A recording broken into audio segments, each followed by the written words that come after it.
Au-delà de cette limite, nous entrons dans les territoires inconnus.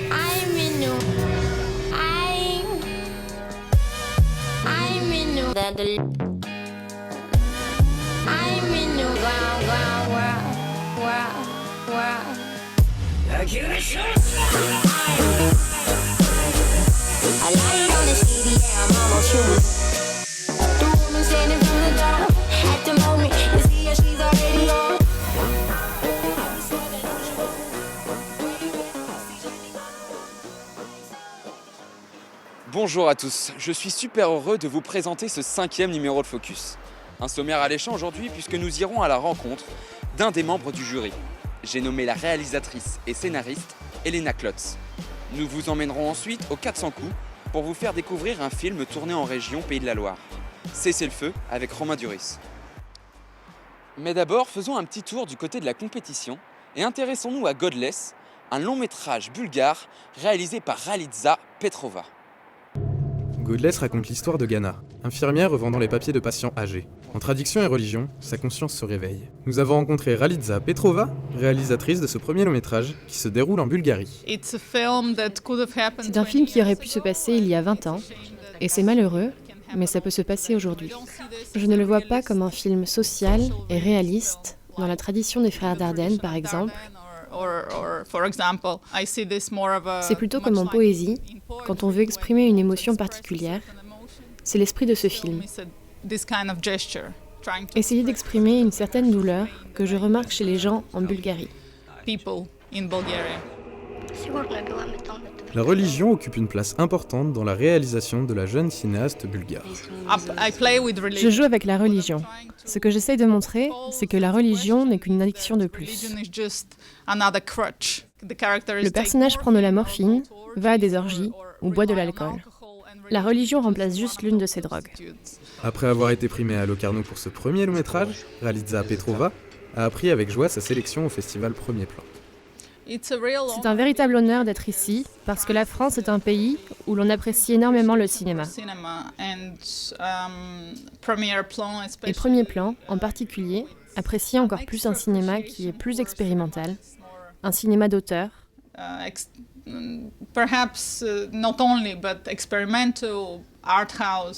Indépendant et radical. It's known for that, perhaps not as traditional or classical as other festivals in France. Mon pays n'a pas cette chance. Nous n'avons pas cette curiosité, cet intérêt pour différentes formes artistiques au cinéma.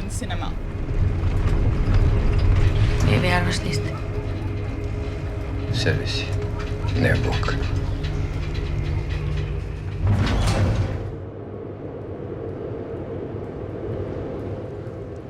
Découvrons maintenant une réalisatrice qui a déjà gagné le Grand Prix du jury à Angers. Sauf que maintenant, elle n'est pas en compétition mais bien juge. Il s'agit d'Elena Klotz, Rencontre. En 2012, Elena Klotz remportait le prix du jury du festival Premier Plan avec son premier long métrage, L'âge atomique.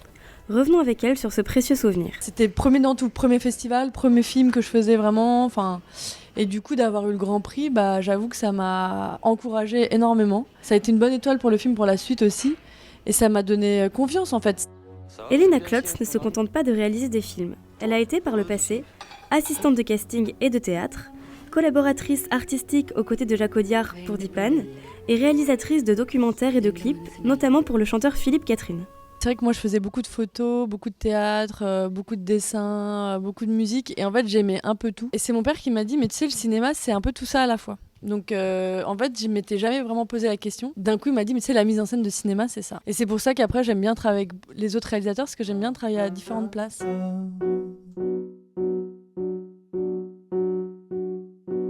Ni souvenir, ni avenir. Philippe Catherine, j'ai adoré quand il m'avait proposé de faire le clip. Enfin, moi, c'était, j'ai eu envie de pleurer tellement j'étais fière, quoi. Mon rapport au cinéma, tout ce qui constitue ma vie, rentre dans le cinéma. C'est-à-dire que la musique, pour moi, c'est aussi fort que lire un livre, qui est aussi fort que de passer une soirée avec quelqu'un avec qui je vais vivre quelque chose de fort.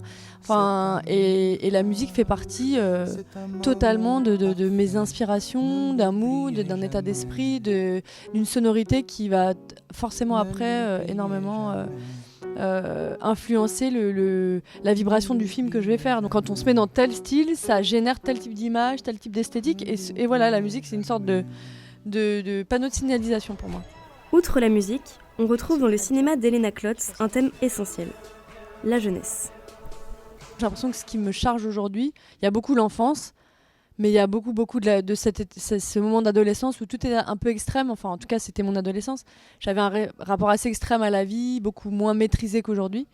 Et c'est vrai que dans cette non-maîtrise, c'est un vivier de sensations, de découvertes qui, aujourd'hui, ressurgissent énormément dans mon travail. Et pour moi, c'est un moment à vivre pleinement. Une forme d'insouciance, même si c'est dur de ne pas gagner sa vie, n'empêche qu'il y a un temps à l'insouciance plus long et je trouve qu'il faut vraiment en profiter.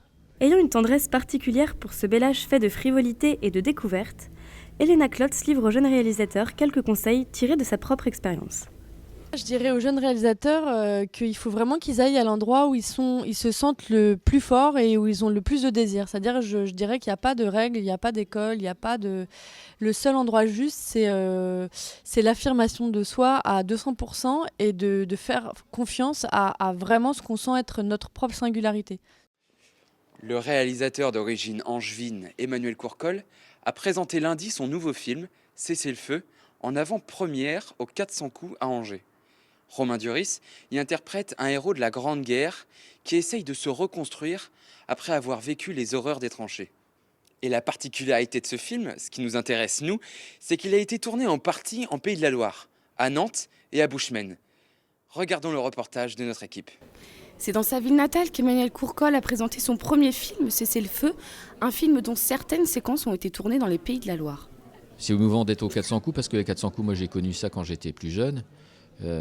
À une époque où je venais voir des films sans imaginer une seconde que je pourrais un jour présenter un long métrage ici. Je ne pensais pas du tout que je pourrais devenir un jour réalisateur. Donc il y a déjà cette charge-là. Et c'est quand même là que j'ai grandi. Donc c'est important de venir là.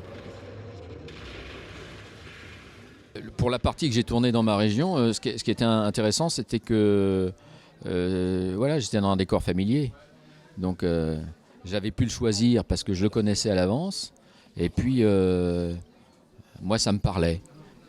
Donc, ça, c'était très agréable. Après avoir connu le dépaysement en Afrique, voilà, je suis revenu chez moi. La région Pays de la Loire a déjà aidé à la production du court-métrage d'Emmanuel Courcol il y a quelques années. En fait, ensemble, on avait déjà... j'avais produit le court-métrage d'Emmanuel, qui s'appelle Géraldine, je t'aime, et qui avait été soutenu par la région... Pays de Loire déjà à l'époque. Du coup, la région était sensibilisée au travail d'Emmanuel. Le film court était formidable, a eu beaucoup de succès, donc il l'aimait bien.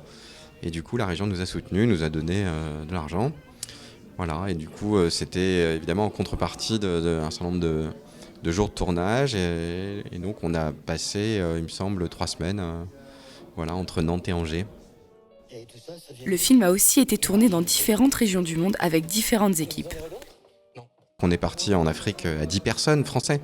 Tout le reste, c'était les Africains, sinon il y avait 100 personnes dans l'équipe. Donc il y a une équipe au Burkina, une équipe au Sénégal, une équipe à Paris. Alors, le gros de l'équipe après suit, mais enfin tous les renforts, tous les gens qui viennent aider sont locaux. Et après une équipe effectivement d'Ordonne-Charente et une grosse équipe ici, parce que le principe évidemment, si on veut pas que ça coûte une fortune, l'idée c'est de venir avec le moins de gens possible. Ça fait un tournage très compliqué techniquement et que pour une première fois Emmanuel s'est débrouillé comme un chef. La sortie en salle de Cessez le feu est prévue le 19 avril 2017 en France. Tu veux tirer ? Vas-y. Tire. Si vous avez suivi l'émission, vous savez que l'Altro-Cinéma est au programme du festival. Nous avons posé quelques questions à l'historien et critique Jean-Baptiste Toret. Spécialiste du cinéma de Dario Argento, Jean-Baptiste Toret est venu nous parler de l'influence de l'altro-cinéma sur le cinéma contemporain. Tarantino, avec l'écho qu'on lui connaît, qui lui a été un des premiers à dire d'ailleurs ouvertement que le cinéma qu'il avait influencé, c'était le cinéma des années 60-70. Mais il allait piocher aussi bien aux États-Unis qu'au Japon, Kill Bill par exemple, qu'en Italie. Et donc lui n'a cessé de dire que effectivement Le Grand Silence de Corbucci, Django dont il a récupéré le titre, parce qu'en fait Django ce n'est qu'une récupération de titre. Tarantino a beaucoup aidé à la reconnaissance évidemment de ce cinéma de genre-là, et à mon avis ce qui l'intéresse, mais comme c'est ce qui intéresse beaucoup de cette génération-là, c'est que c'est une génération qui est fascinée par les années 70. Tout simplement. Je pense qu'à cette nostalgie pour toute cette génération de cinéastes, c'est vrai pour Tarantino, pour James Gray, pour Nolan, pour tous les grands cinéastes américains, Wes Anderson ou autres, qui sont tous tournés vers les années 70 parce qu'ils ont conscience que c'est la génération qui est arrivée trop tard. Ils sont arrivés après l'orgie, quoi. Entre 64 et 69, le plus grand cinéma du monde, c'est en Italie. Et le Japon aussi, mais en Italie. Il y a une liberté dont je pense notre époque est nostalgique, évidemment, parce que cette liberté-là, elle a disparu. On peut mesurer l'importance d'un cinéaste à son influence. Pour la génération d'aujourd'hui, Argento, c'est un cinéaste capital. Combien de cinéastes, mais aussi bien de Tarantino, de jeunes cinéastes italiens, de Nicolas Winding Refn, tout le monde est influencé par Argento. Donc si on prend juste ce critère-là, on se dit que finalement cet autre cinéma, il est devenu totalement majoritaire, ne serait-ce que du point de vue de l'influence qu'il a eue. Et moi je pense qu'il a une influence absolument capitale. Alors, ça vous a plu ? Eh bien, rendez-vous dès demain pour un prochain numéro. Quant à moi, je vous laisse, parce qu'il fait un peu froid. This is the West, sir. When the legend becomes fact, print the legend.